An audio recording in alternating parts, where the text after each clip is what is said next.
بسم اللہ الرحمن الرحیم۔ میں ہوں اے ایس انصاری۔ محترم ڈاکٹر اسرار احمد صاحب کا یہ بیان سنیے، پھر میں تبصرہ دیتا ہوں۔ سنی، دیوبندی، بریلوی، جماعت اسلامی، اہل حدیث سب نے کہا یہ غیر اسلامی ہے، سب کا یہ ڈاکیومنٹس موجود ہیں اس ملک کے اندر۔ لہذا اصل بات کیا ہے، فرقوں میں اختلاف زیادہ تر عبادات میں ہے۔ عبادات کے اندر ہر شخص کو آزادی ہوگی، وہاں تو غیر مسلموں کو آزادی ہوگی، تو مسلمانوں کو کیوں نہیں ہوگی؟ جو یہاں ہاتھ باندھنا چاہے یہاں ہاتھ باندھے، جو ہاتھ کھول کر پڑھنا چاہے ہاتھ کھولے، زیر ناف باندھنا چاہے زیر ناف باندھے، کوئی کسی اوپر جبر نہیں ہوگا۔ کوئی سورج کے غروب ہوتے ہی روزہ کھولنا چاہتا ہے، کوئی 10-15 منٹ بعد کھولو بھائی، تو اپنی فقہ کے مطابق۔ لیکن یہ ہے کہ جو ملکی نظام ہوگا وہ کتاب و سنت کے مطابق ہوگا۔ ڈاکٹر صاحب فرما رہے ہیں کہ شیعہ، سنی، دیوبندی، بریلوی، جماعت اسلامی سب نے کہا یہ غیر اسلامی ہے۔ اصل بات یہ ہے کہ فرقوں میں زیادہ تر اختلافات عبادات میں ہیں۔ جناب یہ بہت بڑا کنفیوژن ہے سب کو بہت بڑی یہ دھوکہ لگا ہوا ہے۔ جس کو یہ عبادت کہتے ہیں، قرآن میں ایسی عبادت کا کوئی کانسیپٹ نہیں ہے۔ لیکن یہ ایک الگ میٹر ہے جس پر میں نے پہلے بہت کچھ بتا چکا ہوں۔ یہاں یہ بتا دوں کہ اصل اصول میں بھی اختلاف ہے، جس کو کہہ رہے ہیں نا کہ صرف عبادت میں ہے، یعنی اصل میں نہیں ہے، اصل اصول میں بھی اختلافات ہیں۔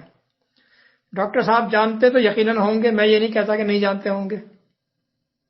10:30 میں ایک حوالہ دے رہا ہوں، شیخ عبد القادر جیلانی، یعنی وہ شخصیتیں جن کو سبھی تسلیم کرتے ہیں، سارے فرقے تسلیم کرتے ہیں۔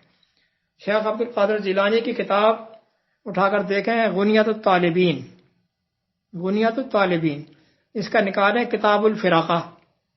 کتاب الفرقہ میں انہوں نے نام لے کر فرقہ اور فرقے کا بانی، فرقہ اور فرقے کا بانی نام لے کر انہوں نے جو ہے 72 فرقوں کو جہنمی قرار دیا ہے۔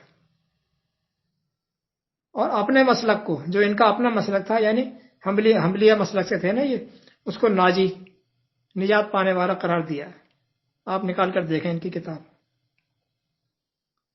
پھر آگے شیعہ، اہل تشیع، اس قرآن کو ہی مکمل نہیں مانتے ہیں، دلائل بھرے پڑے ہوئے ہیں، لیکن میری سمجھ میں یہ نہیں آتا کہ ان صاحب کے سامنے وہ ہیں کیوں نہیں۔ میں نہیں مانتا کہ نہ ہو ان کے سامنے۔ ان کی اہل تشیع کی معتبر ترین کتاب علامہ یعقوب کلینی کی لکھی ہوئی حدیث کی کتاب ہے یہ، علامہ یعقوب کلینی کی لکھی ہوئی اصول کافی، اصول الکافی۔ اس میں لکھا ہے کہ ان القرآن الذی جاء به جبریل الی محمد صلی اللہ علیہ وآلہ وسلم 17,000 آیۃ، کہ وہ قرآن جو جبریل امین لے کر نازل ہوئے تھے محمد صلی اللہ علیہ وآلہ وسلم پر، وہ 17,000 آیات پر مشتمل تھا۔ کتنی؟ 17,000 آیات، جبکہ ہمارے ہاں اس قرآن میں 6,000 کچھ سم تھنگ ہے۔ کتنا بڑا ڈیفرنس ہو گیا جناب۔ اور پھر اس کی تفسیر کرتے ہوئے ملا باقر مجلسی، ان کے بہت بڑے علامہ امام شیخ ملا باقر مجلسی، اپنی کتاب جلاء العیون میں فرماتے ہیں کہ ایسے ہی ہمارے پاس احادیث کے انبار لگے ہوئے ہیں جو یہ ثابت کرتے ہیں یہ قرآن متحرف ہے، متحرف، تحریف شدہ۔ پھر ڈاکٹر صاحب فرما رہے ہیں کہ ہر فرقے کو آزادی ہوگی، وہ اپنے مسلک، اپنے فقہ کے مطابق چلے۔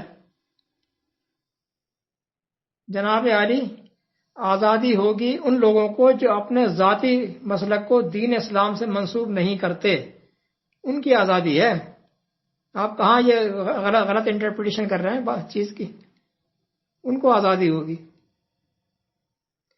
قرآن کہتا ہے اقیم الدین ولا تتفرقوا فیہ، دین میں فرقے مت بناؤ، تفرقے مت پیدا کرو۔ پھر آگے کہتا ہے کہ یہ قانون مشرکین پر بڑا بھاری پڑتا ہے۔ پھر آگے کہتا ہے کبر علی المشرکین، یہ بات کہ اس میں تفرقے پیدا نہیں کرنا ہے، اس کو یکسو ایک رہنے دو، یہ مشرکین پر بڑی بھاری پڑتی ہے جناب۔ 42 کی 13، سورہ شورى کی آیت نمبر 13۔ ٹھیک ہو گیا؟ دیکھا ڈاکٹر صاحب، جنہیں آپ فرقہ بنانے کی آزادی دے رہے ہیں، قرآن نے وہاں پابندی لگا کر اسے شرک قرار دے دیا، اور جگہ جگہ پر سورہ روم کی آیت 31-32 نکال کر دیکھ لیجئے. ہاں آپ اسلامی حکومت میں رہتے ہوئے، یعنی کوئی شخص بھی اسلامی حکومت میں رہتے ہوئے اپنے فرقے کو اسلام سے منسوب نہیں کرے گا. آپ آزاد ہیں، پھر آپ آزاد ہیں. ہندو رہیں آزاد ہیں، ہاں اسلامک اسٹیٹ میں رہیں، آپ سکھ ہو کر رہیں، کرسچن رہیں، پارسی رہیں، کچھ بھی رہیں، کوئی جبر نہیں ہے.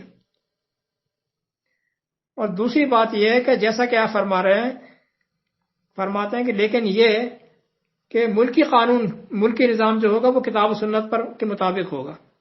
حضور والا تفریق کی بنیاد تو آپ نے یہیں سے رکھ دی. حدیث اور سنت کی بنیاد پر تو یہ قوم آج تک لڑتی چلی آ رہی ہے. آج تک یہ قوم کی قومی امت نہیں بنی ہے، لڑتی چلی آ رہی ہے. ہر ایک کا رسول اللہ الگ الگ ہے. صحیح رسول اللہ، ضعیف رسول اللہ، حسن رسول اللہ، متروک رسول اللہ، مرسل رسول اللہ. کسی رسول کے راوی کا کوئی کسی کو تسلیم نہیں کر رہا، دوسرے اس رسول کے راوی کو تسلیم نہیں کر رہا کہ نہیں یہ تو ضعیف ہے، میں تو اس کو تسلیم نہیں کرتا. ڈاکٹر صاحب یہی فراڈ میں عرصے سے بتاتا چلا آ رہا ہوں کہ کتنا بڑا فراڈ کیا گیا ہے، بتاتا چلا آ رہا ہوں بہت بار. اسلام میں رسول اللہ کا عہدہ لائیو عہدہ ہے، زندہ جیتا جاگتا. یہ فوت شدہ نہیں ہے جناب عالی کہ رسول اللہ کو فوت کر دیا آپ نے اور رسول اللہ کی جگہ پہ کتابیں ٹھونس دی، اب لڑتے چلے جاؤ، لڑتے چلے آ رہے ہیں. زندہ جاوید لائیو عہدہ ہے، سٹنگ آن دا تھرون، مسند اقتدار پر بیٹھا ہوا، جمع ہوا. رسول پلس قرآن، یہ فارمیشن ہے اسلامک اسٹیٹ کا. رسول پلس قرآن، یہ نظام اسلامی حکومت کا. دیکھیں جناب یہ آج کتنی واضح اور کلیئر کر دیتی ہے بات کو. کیف تکفرون وانتم تتلی علیکم آیات اللہ وفیکم رسولہ، 3/101 آل عمران کی 101. کیف تکفرون، تم کفر میں مبتلا کیسے ہو سکتے ہو؟ نہیں ہو سکتے، اس حال میں کہ تم پر اللہ کی آیات تلاوت کی جاتی ہوں، پڑھی جاتی ہو نہیں، تلاوت کی جاتی ہوں. یہ فرق بھی میں بتاتا ہوں آپ کو. تلاوت کا مطلب ہوتا ہے اس آیات کو چلانا، تمہارے پیچھے پیچھے چلانا، نافذ کرنا، آپ پر نافذ کرنا. تم پر اللہ کی آیات نافذ کی جاتی ہوں،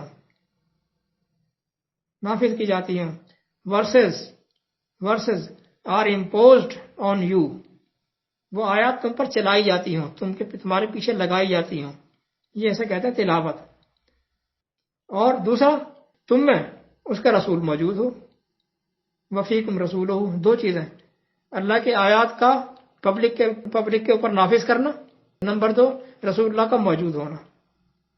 3 کی 101. یہ ہے اسلامک اسٹیٹ کا فارمیشن. آئی سمجھ میں؟ بہت مرتبہ بتا چکا ہوں لیکن یہ ٹاپک ایسا ہے کہ پھر بار بار بتانا پڑتا ہے. والسلام.